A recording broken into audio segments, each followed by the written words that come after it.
So now we will start our second diode, that is impact diode. So impact is a abbreviation of impact ionization avalanche transit time device. So the what is the long form of this impact? Impact is nothing but the impact ionization avalanche transit time device. Impact diode is a junction between P plus and N region. ये P plus का meaning होता है कि highly doped P type semiconductor and N layers. So it is microwave diode, exhibit negative resistance and generates avalanche current multiplication. अब यहाँ पे avalanche effect आपने पढ़ा होगा, जो झिनर डायोड में हम यूज करते हैं avalanche इफेक्ट. तो यहाँ पे उसका कंस्ट्रक्शन हम देखेंगे. ये कंस्ट्रक्शन है. सो यहाँ पे देखो डिफरेंट डायमेंशन भी दिए है कि कौन सा जो ये पर्टिकुलर जो इम्पैक्ट डायोड है उसमें कौन सा पोर्शन कितने mm का है, उसका थिकनेस कितना है, ये भी यहाँ पे दिया है. तो यहाँ पे देखो ये Cu कैथोड सील है. Cu मतलब कॉपर का कैथोड सील है. यहाँ पे गोल्ड वायर लगाई हुई है. ठीक है. फिर उसके अक्रॉस ये सिरेमिक केस है, सिरेमिक मटेरियल रहता है, उसका केसिंग है उसके ऊपर सर्कुलर. और ये गोल्ड वायर के बाद यहाँ पे क्या लगा है, यहाँ पे एक Cu एनोड सील है. एनोड मतलब सॉरी कैथोड सील है. कैथोड मतलब ये निगेटिव टर्मिनल रहता है. और यहाँ पे Cu एनोड है, मतलब कॉपर का एनोड टर्मिनल मतलब जो पॉजिटिव रहता है. ओके. सो ये जो पोर्शन है ये पॉजिटिव टर्मिनल को कनेक्ट करेंगे हम क्योंकि ये एनोड है. और ये जो कॉपर है हम निगेटिव को कनेक्ट करेंगे क्योंकि ये कैथोड है. और यहाँ पे गोल्ड वायर लगाए हुए है. और ये जो दिख रहे हैं आपके सिरेमिक केस है सर्कुलर. और ये एन प्लस का मतलब होता है कि highly doped N type semiconductor, मतलब इसमें नंबर ऑफ फ्री इलेक्ट्रॉन ज्यादा है. और ये यन है. यन का मतलब होता है कि जो एन टाइप सेमीकंडक्टर है, मतलब इसमें number of electrons free charge electrons है.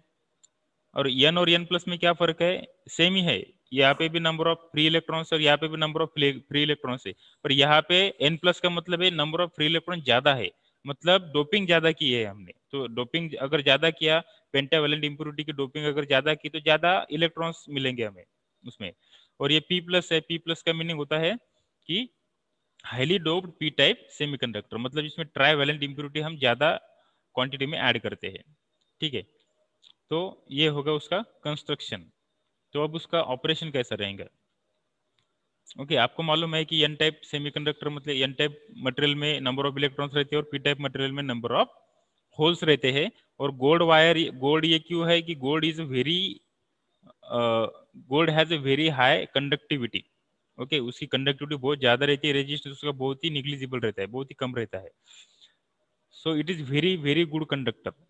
और क्या कॉपर भी बहुत copper is also very good conductor, पर कॉपर से भी ज्यादा कंडक्टिविटी गोल्ड की है. सो impact diode is constructed such that it will withstand breakdown repeatedly. तो ये ऐसा बनाया हुआ है कि जो ब्रेकडाउन है वो ब्रेकडाउन को क्या कर सकता है, विथस्टैंड कर सकता है. मतलब उसको जो ब्रेकडाउन आकर हुआ है उस ब्रेकडाउन को क्या कर सकता है, डैमेज नहीं होगा, उसको सस्टेन कर सकता है. फिर junction between P plus and N region. P plus layer thickness is 2 micrometer.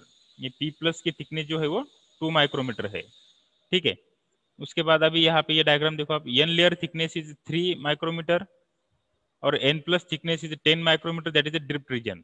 अब ये डायग्राम सबसे इंपॉर्टेंट है. यहाँ पे ये डायग्राम आप देखो तो ये ऐसा बना हुआ है कि ये क्या कर सकता है, जो ब्रेकडाउन ऑकर होने वाला है. ब्रेकडाउन मतलब क्या है, ब्रेकडाउन में क्या होता है कि वेरी हाई, हमने ब्रेकडाउन मतलब ऐसा पॉइंट, ऐसा वोल्टेज कि जिस वोल्टेज पे हमने उसके बाद कितना वोल्टेज नहीं भी बढ़ाया फिर भी लार्ज करंट फ्लो होता है डिवाइस से. तो वो करंट को अगर वो विथस्टैंड करता है मतलब उसको बियर करता है. और उस करंट को अगर वो डैमेज डायोड नहीं होता है तो उसको बोलते हैं उसको विथस्टैंड करना. जनरली क्या होता है, ब्रेक डाउन में डायोड डैमेज होता है क्योंकि लार्ज करंट उसमें से फ्लो होता है. तो अब ये ब्रेक डाउन में डैमेज नहीं होगा. अब क्यों नहीं डैमेज होगा ये हम देखेंगे. तो ये जो इम्पैक्ट डायोड है वो हम रिवर्स बायस में यूज करते हैं.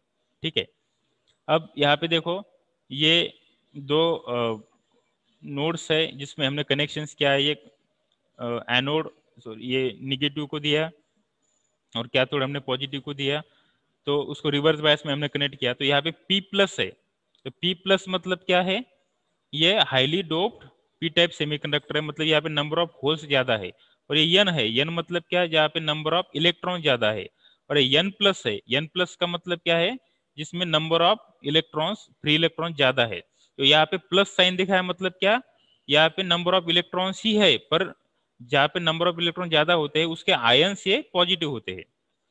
जिसके पास देने के लिए इलेक्ट्रॉन होता है, मतलब जो इलेक्ट्रॉन को डोनेट करता है, वो एटम पॉजिटिव होता है, वो एटम पॉजिटिव आयन होता है, इमोबाइल आयन, बराबर है। तो इसलिए यहाँ पे प्लस साइन दिखा है। प्लस साइन मतलब क्या, एन टाइप मटेरियल में जो इमोबाइल आयन रहता है वो पॉजिटिव रहता है, और वहां पे नंबर ऑफ फ्री इलेक्ट्रॉन रहते हैं। और पी टाइप सेमीकंडक्टर में नंबर ऑफ होल्स रहते हैं, एक्सेस नंबर ऑफ होल रहते हैं, मतलब वो इलेक्ट्रॉन को एक्सेप्ट करने वाला होता है। इसके लिए पी टाइप सेमीकंडक्टर में निगेटिव आयन होते हैं। एक बात याद रखो आप, पी टाइप सेमीकंडक्टर में निगेटिव आयन होते हैं और पॉजिटिव फ्री चार्ज कैरियर होते हैं। और एन टाइप सेमीकंडक्टर में पॉजिटिव इमोबाइल आयंस होते हैं और निगेटिव फ्री चार्ज कैरियर होते हैं, मतलब इलेक्ट्रॉन्स होते हैं। ओके, सो इसलिए यहाँ पे प्लस दिखा है। प्लस का मतलब होता है कि यहाँ पे इमोबाइल पॉजिटिव आयंस है। और इसको हमने कनेक्ट किया, देखो अब ये P प्लस है, तो P को हमने कनेक्ट किया निगेटिव को, और N को हमने कनेक्ट किया पॉजिटिव को, तो मतलब ये होगा रिवर्स बायस कनेक्शन।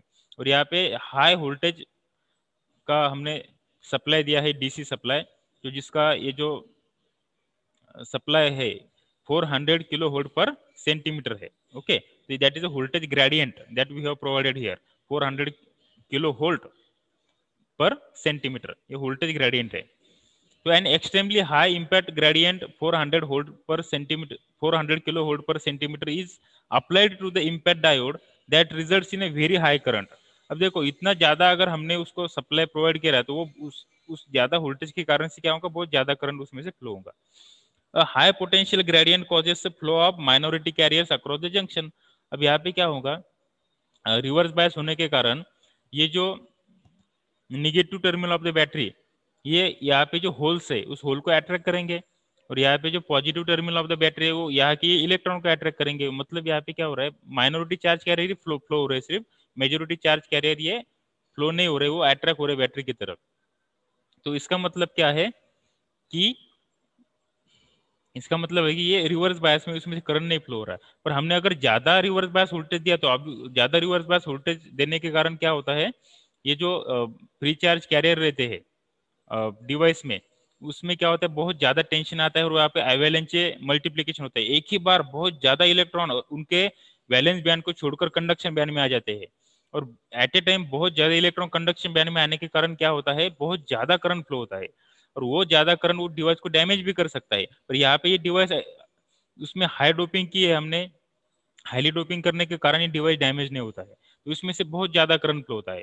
तो ज्यादा करंट फ्लो होने से क्या होता है, इस डायोड में से फ्लो होने वाला जो माइक्रोवेव सिग्नल रहेगा, उस माइक्रोवेव सिग्नल का यहाँ पे एम्पलीफिकेशन होता है।